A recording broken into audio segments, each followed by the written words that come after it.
ഈശോ തൻ്റെ ശിഷ്യന്മാർക്കുണ്ടാവേണ്ട ഒരു അടിസ്ഥാന മനോഭാവത്തെ പറ്റിയാണ് ഫരിസേൻ്റെയും ചുങ്കക്കാരൻ്റെയും ഉപമയിലൂടെ പറയുന്നത്. പ്രാർത്ഥനയാണ് ഈ ഉപമയിലെ പ്രതിപാദ്യ വിഷയം.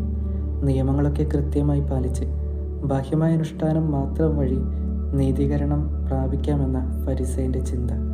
അതുകൊണ്ട് തൻ്റെ പ്രാർത്ഥനയുടെയും ദശാംശത്തിൻ്റെയൊക്കെ കണക്ക് പുസ്തകം തുറക്കുകയാണ്.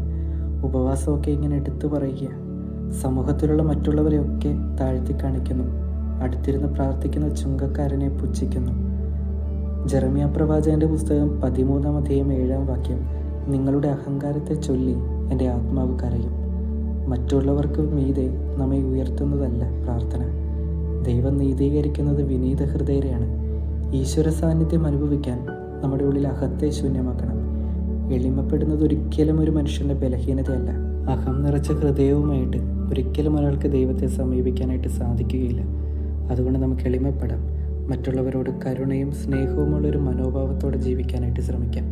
ദൈവം നമ്മളെല്ലാവരെയും അനുഗ്രഹിക്കട്ടെ.